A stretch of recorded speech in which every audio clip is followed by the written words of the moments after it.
C'est un art subtil, celui de dire non à ce qui nous diminue pour dire un oui plus grand, plus vibrant à ce qui nous construit.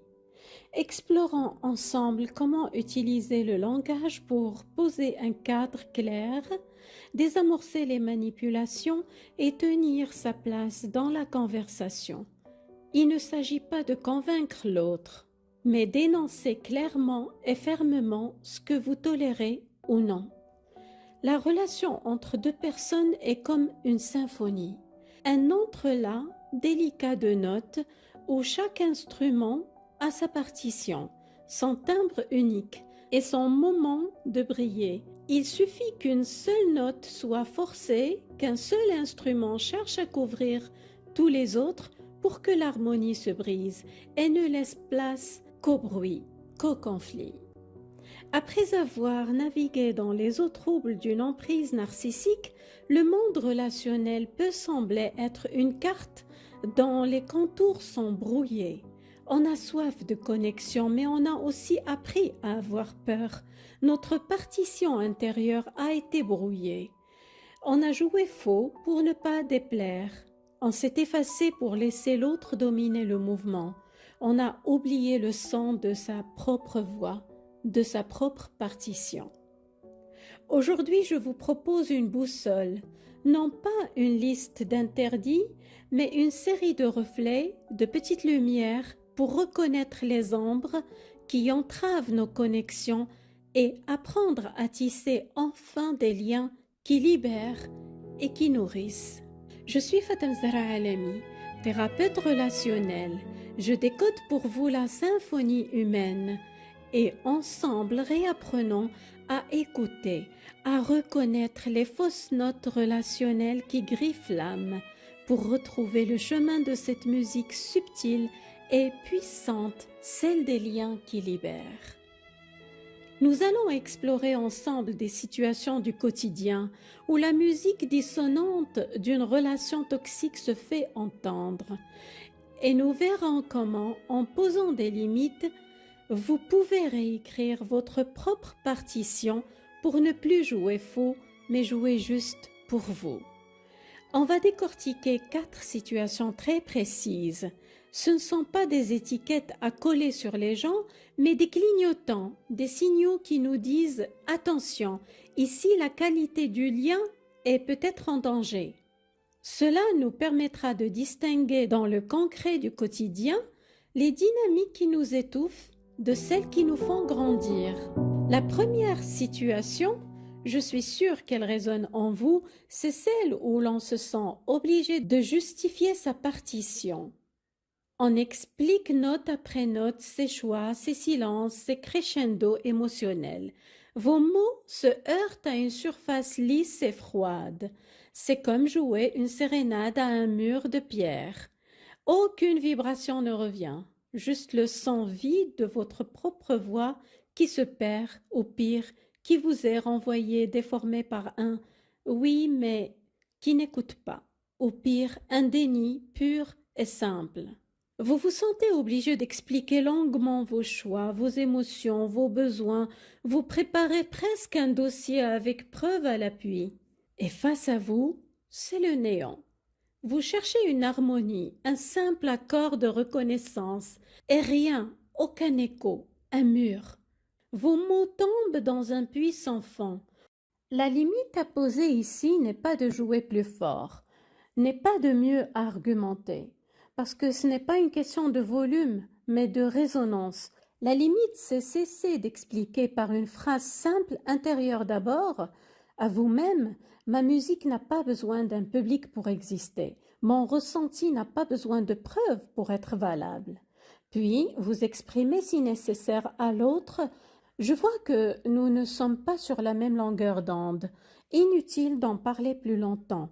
Ou bien je vois que nous ne sommes pas alignés. Inutile de poursuivre. Comme ça, on arrête de nourrir un dialogue qui n'en est pas un. La limite verbale est de constater l'impasse. Je nomme ce que j'observe et je pose une limite claire. Deuxième dynamique, la monopolisation de la parole. Vous êtes face à quelqu'un qui ne dialogue pas, il déclame, il parle et avoir absolument le dernier mot est pour lui une victoire. La conversation est un champ de bataille où il doit sortir vainqueur, pas un jardin où l'on cultive une compréhension mutuelle. Ici, la limite est une question de réciprocité qui rétablit l'équilibre, comme demander calmement, par exemple, j'aimerais terminer ma pensée. Est-ce que tu serais ouvert à ce que je partage aussi mon point de vue? Si la réponse est non, ou si le monologue reprend, retirez-vous émotionnellement d'abord de l'échange, puis physiquement si possible. Vous pouvez dire si la conversation est nécessaire, on reprendra cette conversation quand nous pourrons tous les deux participer. Troisième dynamique, le doute persistant. Vous prenez une décision personnelle ferme, par exemple arrêter de fumer, changer de régime alimentaire. Une personne de votre entourage n'arrête pas de questionner ce choix. À chaque fois qu'elle vous voit, elle demande « Alors, toujours aussi motivé? Tu tiens le coup? Tu es sûr que c'est une bonne idée? Tu connais un tel, il a essayé et il a repris de pire en pire. » Le mécanisme ici est l'usure et sabotage subtil, sous couvert de curiosité et de préoccupation. La personne sème délibérément le doute et espère vous voir échouer pour valoir son propre point de vue ou simplement pour reprendre le contrôle. La réponse qui pose la limite: je remarque que tu reviens sans cesse sur ma décision avec des questions qui semblent vouloir semer le doute. Cela ressemble à une tentative de saboter ma motivation. Si j'ai besoin de soutien ou de conseils, je te le demanderai. Quatrième dynamique. Ce sont les petites piques de l'amour venimeux. Quelqu'un qui se dit vous aimer, un partenaire, un parent, mais qui, à la première occasion, vous lance une petite pique, un compliment qui pique, un mépris déguisé. C'est bien joli ce que tu fais, enfin, pour le moment. C'est une violence sournoise qui corrode l'estime de soi. Ici, la stratégie n'est pas de révéler votre blessure, mais de désamorcer le mécanisme. L'objectif n'est pas d'obtenir des excuses, qui seraient de toute façon fausses, mais de signaler que vous avez parfaitement identifié la manœuvre et que vous ne la tolérez pas. La limite doit être immédiate, ferme et sans émotion. Dès que la pique arrive, on ne la laisse pas passer. On la nomme calmement, non pas comme une blessure, mais comme un fait observable, avec un ton neutre et presque curieux. Cela met un miroir face à son agressivité passive, soit qu'il s'excuse et devient conscient, soit il se braque, vous confirmant ainsi la nature toxique de son comportement. Préférez une de ces formulations. La limite silencieuse est un désamorçage par le regard, neutre, ou par une question miroir du genre « Quelle était l'intention derrière cette remarque ?» Cela le met en position de devoir justifier l'injustifiable, sans que vous n'ayez à montrer que vous êtes touché. Vous pouvez aussi utiliser le désamorçage par l'absurde. « Tiens, encore une petite pique, c'est intéressant comme habitude que tu as. » Cela montre que vous observez son comportement comme un pattern pathologique, sans y participer émotionnellement. Revenons maintenant au regard qui cadre.